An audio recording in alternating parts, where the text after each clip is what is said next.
Eh bien, dites-moi, il s'en est passé des choses. Cette Ligue 1, mais vraiment, elle est fascinante. C'est même pas jouer l'acteur que de le dire. Le LOSC est invincible. Ils font flipper. Montpellier a remporté un match de football. Ceci n'est pas un exercice. C'est la réalité. On en parlera dans un second temps. On va d'abord commencer par Lille-Nice. Je vous souhaite une excellente vidéo. Vidéo qui n'était pas forcément prévue, mais il s'est vraiment passé des choses importantes au niveau de la Ligue 1. Je vais d'abord vous montrer le classement. Et oui, ça bouge quand même. Alors, on est sur, voilà, un PSG évidemment qui est large devant. Je pense que cette journée arrange qui en vérité le plus? Bah, quand même l'OM qui a vu, les concurrents, bah, Nice qui était plus proche, de Marseille que de Lille perdre et Monaco perdre également. Assez, dingue, donc Marseille se met très, très bien. Lyon notamment peut essayer potentiellement de prendre la quatrième place. Nous verrons bien, ça va être dingue. Mais oui, oui, effectivement, on va commencer par ce Lille-Nice.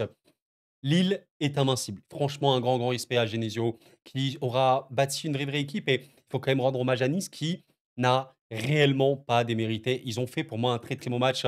Mais si vous connaissez un peu la data, si vous connaissez un peu les stats, quand vous voyez ce que vous voyez là sur l'écran, oui, il y a eu un problème de finition. Alors la seconde période a été excellente côté lilloise. Franchement, très, très, très bonne. Ça m'a rappelé un peu la seconde période qu'ils ont pu faire contre Marseille. Après une première période un peu compliquée, ils ont vraiment bien rebondi. La position était assez équilibrée là-dessus.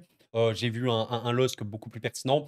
En première période, ils avaient plus de ballons, mais très, très, très stérile. On connaît ce Lille, voilà, qui est capable de grand-chose. Très stérile et surtout un Nice qui a enchaîné les occasions. Les Niçois, bon, si vous m'écoutez, c'est dommage pour vous, c'est clair, hein, surtout que Nice n'est pas forcément une équipe qui a trop sous-performé. Voilà, j'ai vu ça tout à l'heure, par rapport aux XG. Voilà, Nice est la quatrième équipe, bah, au niveau des occasions en France, donc beaucoup, beaucoup, donc ça a créé, Nice, Lille ici est 6e. Mais voilà, comme vous pouvez le voir, bon, ça va, c'est pas non plus choquant, ils ont pas vraiment une sous-performance. Ils peuvent avoir, séquentiellement, il y a aussi le match contre Saint-Étienne, ils ont beaucoup marqué, donc ça gonfle un peu les stats. Mais, aujourd'hui, ça a raté et pour vous montrer, quelque chose, c'est que pour moi, on peut avoir une double lecture. Soit on dit les Niçois ont beaucoup raté, soit on parle également de Chevalier. Chevalier qui fait l'erreur en vérité, hein, l'erreur qui amène au but de Diop à la 29e minute. D'ailleurs, regardez le but de Diop, vous pouvez le voir ici. Il est noté à 0,84, enfin 93 XG. C'est énorme. Il lâche le ballon, malheureusement, Chevalier. Mais après ça, enfin même avant ça, il y a quand même eu des occasions. Je vous prends celle-là, je ne sais pas si vous en souvenez sur le match. Laborde à la 3e minute. Regardez un petit peu où il te loge le ballon. Il te le loge pleine lucarne. Si vous jamais vous n'êtes pas trop familiarisé avec les stats ici, 0,04 XG, ça signifie que 4% des joueurs marqueraient dans cette position. Donc c'est extrêmement faible. Le XGOT, c'est la qualité de ta frappe cadrée. Bah, plus tu es proche de 1, mieux c'est. Autant vous dire que c'est une frappe exceptionnelle. Il y a un arrêt. Il y a un arrêt. Donc pour moi, tu as une double lecture. Ok, on peut en voler un chevalier qui aura fait cette erreur. À la fin, il concède 2,26 XG. Bah, il se prend un seul but après une erreur. Un match, où Chevalier te met très, très, très bien. Mais voilà, Nice en première période, moi je vois le match, je suis en mode: «Bon, Nice vraiment, vraiment, vraiment ils sont forts». Parce que pour aller chercher le LOSC comme ça, alors que tu es à l'extérieur, sachant que le LOSC est invincible depuis tellement de temps, franchement respect. Et Nice prouve encore une fois que c'est quand même une équipe, bah, qui sait jouer au football, hein. C'est, je pense, ouais, facilement une des équipes qui joue le mieux en France actuellement, Nice. Peut-être un peu inconstant, on se rappelle le début de saison, c'était un peu compliqué, mais pour moi ça a très, très bien rebondi, ça génère beaucoup d'occasions et tout. Il n'y avait pas le côté décisif dans ce match-là, il faut être très, très clair. Il y avait même, je pense, ouais, une erreur notamment de Klose. C'est dommage et en seconde période, comme on l'a dit, Lille a eu en fait ce que n'a pas eu, Nice, beaucoup, beaucoup plus de finition. Là, j'ai envie de vous parler d'un joueur, Haralson, il est tellement, tellement, tellement crucial pour cette équipe, lilloise. Il est fort, il est beau joueur, jeune, on le sait, grosse, grosse pépite, islandaise, notamment les comptes de Data en parlaient. Il est fort, hein, c'est une vérité et ouais, globalement, il y a eu un Lille meilleur, beaucoup plus solide. Alors je pense vraiment que, je l'évoquais dans d'autres de mes vidéos, Genesio est un coach de grands matchs. Lille est invaincu, sur plein de matchs, même les matchs entre guillemets un peu plus petits, mais il y a vraiment cette capacité de rebond. Je sais pas si c'est les mots, je sais pas si c'est à quel point c'est un manager de fou qui arrive à booster ses hommes, mais il sait le faire et même tactiquement parlant, bah, il y a des réajustements, bah, que tu peux voir contre Marseille, contre Nice également. C'est vraiment très, très, très bien vu. Franchement, très, très bien vu. Donc ouais, la vérité sur ce match-là, c'est quoi? Première période, Lille peut quand même remercier Chevalier parce qu'il a vraiment, vraiment fait des arrêts absolument majeurs. Nice peut vraiment, vraiment regretter une finition qui fut assez mauvaise. Tu as 3 grosses occasions en première période. 3. Tu dois les marquer. Il y en a une seule qui est marquée après l'erreur de Chevalier, donc ça fait mal. En seconde, ça c'est beaucoup plus équilibré, mais tu as vraiment un LOSC, vraiment très tranchant. D'ailleurs, le 1er but de Haraldsson, alors je sais même plus comment il est exactement, mais c'est un vrai beau but, quasiment imparable pour, Bulka. Et voilà, franchement, c'est une belle équipe. En plus, moi, ce que j'aime bien, vous savez, chez le LOSC, alors évidemment, il y a des joueurs qu'on peut trouver plus ou moins compliqués. Je trouvais notamment une première période d'André Gomes qui n'était pas si dingue, mais moi, ce que j'aime bien, chez le LOSC, c'est qu'il y a un peu ce mélange entre expérience et jeunesse. Quand vous prenez Benjamin André, qui est, je pense, un des joueurs les plus sous-estimés de ce championnat-là, qui est un joueur de compensation énorme, très important pour l'équilibre lillois, bah, il est assez âgé. Quand vous prenez, certaines pépites, bon voilà, comme Sahraoui, bah, il a 23 ans, il est assez jeune. Il y en a d'autres, hein, que là, j'ai pas quand même, même certains qui sont absents. Voilà, Thiago Santos, en l'occurrence, qui a 22 ans. Il y a vraiment un bel effectif. On verra jusqu'où pourra aller celui-là. Mais ils sont invincibles depuis très longtemps. Je vous avoue que c'est un peu historique. J'ai pas trop souvenir d'avoir vu ça en Ligue 1. Alors, je pense qu'il y en a déjà eu, notamment le PSG ou quoi. Mais pour le LOSC, c'est exceptionnel. Je suis en train de me poser la question, quand est-ce qu'ils vont perdre? Surtout qu'ils remportent des matchs importants, contre le Real, contre l'Atlético notamment et tout. Quand est-ce que Lille va perdre? Prochain match peut-être?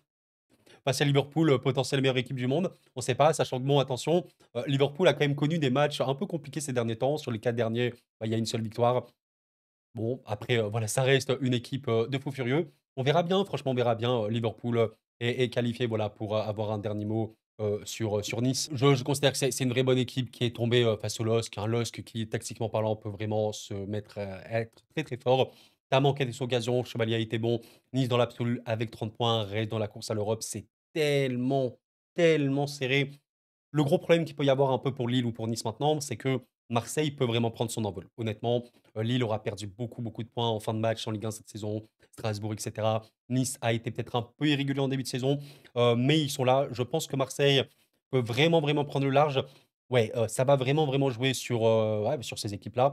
La troisième place est normalement qualificative directement pour la Ligue des Champions. Eh bien, écoutez, messieurs, c'est parti, on verra qui arrivera. Je voulais également parler de Montpellier-Monaco. Non, mais s'il vous plaît, s'il vous plaît.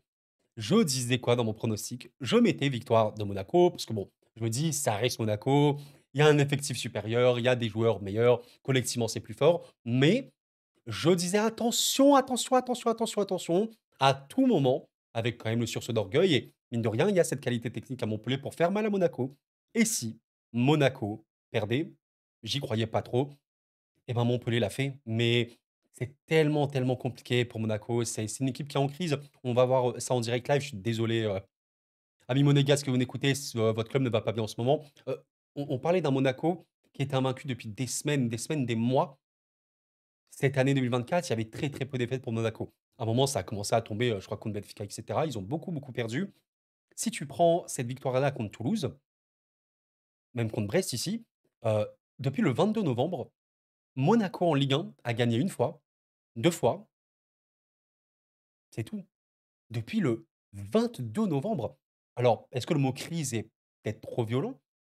Je pense pas. Franchement, c'est une vraie crise à Monaco pour, une équipe dont on attendait beaucoup, les supporters les premiers et encore heureux. Ça va pas. Alors OK, il y a eu le PSG par-ci par-là. Il y a eu Arsenal, je suis d'accord, mais en Ligue 1, bon voilà, tu dois faire mieux par moment et voilà, tu es en plus éliminé de la Coupe de France après un match où encore une fois tu rates trop. C'est tellement le problème de Monaco en vérité, tu rates beaucoup trop. J'ai aussi une peine parce que tu as recruté un buteur, un renard des surfaces un peu plus, moderne, on va dire, avec Mika Bierret. Je l'ai pas trouvé, très servi. En tout cas, il faut que ce genre de joueur soit servi. Un peu trop d'individualisme peut-être, côté Monaco. Ben Seghir et Akliouche, pour moi, restent un peu les 2 gros potentiels de cette équipe qui peuvent énormément être forts à la créativité, à la passe et cetera. Mais à un moment, il faut un buteur. Si Bierret n'est pas servi, n'a pas de finition, bah, c'est compliqué. Mbolo, c'est extrêmement compliqué également. Qui est le buteur de cette équipe-là? En plus, c'est voilà, il y avait des joueurs absents, comme Singo ou quoi, qui sont évidemment importants. Zakaria, j'ai pas besoin de l'exprimer. Ouais, c'est une crise pour Monaco. J'ai trouvé un entrejeu qui était assez compliqué, même si en première période, pour moi, on est surtout sur une possession un peu stérile. OK, tu tires 17 fois, tu cadres 8 fois, mais bon, tu as une seule grosse occasion. C'est pas très compliqué, pour le gardien adverse, d'arrêter tout ça. En seconde période, bah, c'est ça qui est un peu plus gênant, c'est que Montpellier a été vraiment beaucoup plus dangereux. D'ailleurs, il me semble, voilà, que tu as eu, pas mal de comptes contre Montpellier, mais même en première, je crois que tu as peut-être eu une alerte par caserie de mémoire. Je vais, revoir ça, très, rapidement, voilà, c'était celle-là. 35e minute, contre-attaque, de Cazerie. Donc c'était, fin de première période. En seconde, le rapport de force, c'est vraiment déséquilibré et je dois vraiment féliciter Montpellier pour ça. Ce que j'aime bien dire avec Montpellier cette saison, c'est que c'est un club qui est en crise institutionnelle, je pense, vraiment, vraiment de manière importante. Même d'un point de vue financier, c'est dur. Il faut aussi être très honnête là-dessus. Mais il reste quand même des joueurs qui sont bons au football. Je pense que quand on regarde globalement l'effectif de Montpellier, ok, c'est pas l'effectif le plus choquant du monde, mais il y a des joueurs qui ont du ballon, qui ont du pied. Altamari, alors voilà, il a marqué un doublé, il a vraiment été pertinent ce soir. Au-delà de ça, il peut être technique. Savanier reste un des meilleurs passeurs de Ligue 1 factuellement, donc il y a cette qualité. Maintenant, ça a joué en compte, ça a vraiment été pertinent. Altamari, comme on l'a dit, a marqué un doublé, c'est super bien. À un moment, il le fallait, il faut que ça marque à Montpellier. Et en vrai, je pense que sur l'ensemble du match, ouais, c'est peut-être Montpellier qui mérite cette victoire. Enfin, tu as eu plus d'occasions que Montpellier, que Monaco, même si tu as eu moins le ballon. Tu as été plus pertinent en contre, tu as mieux terminé tes actions. Ouais, alors il y a eu un moment où le match s'est arrêté, parce que les supporters ont mis de la techno. Est-ce que ça a boosté les joueurs? Mais, ce match-là, pour moi, il a une double lecture. On peut féliciter Montpellier pour un peu l'abnégation, le sursaut que tu as eu en seconde période, notamment à la fin, où tu as pu enchaîner. OK, c'est vrai. Mais je pense que tu dois également te dire que, c'est un peu honteux pour Monaco qui n'a pas du tout, du tout à être dans cette situation, qui rate beaucoup trop. Je sais pas trop ce qui se passe dans ce club, mais voilà, pour Montpellier, c'est super cool. Moi, en tout cas, ce que j'ai vu de Montpellier, alors je vous avoue que j'ai pas trop vu ce match-là contre Angers, je vais pas vous mentir, mais j'ai vu ce match-là contre Monaco et le match qu'ils ont fait contre Lyon. Bah, franchement, contre Lyon, tu aurais même dû gagner ce match-là. Je pense que tu as eu, des occasions, voilà, pas non plus de fou, mais tu as eu 2 grosses occasions plus que Lyon, hein, mine de rien. Il y a pas eu une production énorme, mais tu en as eu une énorme, je crois, par Fayad dans toute fin de match. Très, très cool. Contre Montpellier, bah, tu as eu, plus d'occasions, tu as réussi à gagner à la fin. Montpellier est plutôt bien parti pour, ce début d'année. Est-ce qu'il y aurait une possibilité de miracle? Écoutez, Montpellier actuellement à 12 points, Saint-Étienne avec un match en moins est à 16 points. Ça va être compliqué. Maintenant, c'est une victoire par-ci, une victoire par-là. Bah, mine de rien, c'est plus 3, plus 3, plus 3. Bon, je pense que, tu vois, Montpellier, d'ici la fin de saison, s'il remporte, allez, je te dis n'importe quoi, 5 matchs. Pour moi, Montpellier qui remporte 5 matchs d'ici la fin de saison, Montpellier potentiellement, maintenu. Parce qu'on sait, les équipes qui jouent le maintien, généralement, ont très, très, très peu de victoires. Et pourquoi pas? Et pourquoi pas écrire une très belle histoire? Et concernant Monaco, il faut absolument se réveiller, je sais pas trop. Il y a des matchs importants. La Ligue des Champions arrive. Aston Villa, Inter, c'est pas un cadeau. C'est pas un cadeau du tout. Profiter d'un Rennes en crise, ça peut aller. Profiter de jouer à la maison contre Auxerre, ça peut aller. Il y a le PSG ici. Bon, il faudra se remettre à l'endroit. Pour Monaco, on verra bien. Eh bien voilà mes chers amis, c'est la fin de cette petite vidéo. Je voulais vraiment revenir sur cette journée qui était mine de rien assez importante. Pensez au like avant de partir, ça m'aide énormément, je vous en remercie. Je vous laisse voir à quel point la Ligue 1 est fascinante au niveau du classement. Alors ok, il y a le PSG qui est haut, Marseille s'est un peu détaché, mais la course à l'Europe entre ces équipes-là, elle est incroyable. Et la course au maintien, moi je rêve d'un monde, hein, je rêve d'un monde où Montpellier, Le Havre gagnent, où vraiment tout le monde est très très serré et on a un maintien palpitant jusqu'à la fin de saison. Ça va être trop trop bien à suivre. Voilà, moi je vous souhaite en tout cas très belle journée, très belle soirée. C'était Koro et la paix sur vous.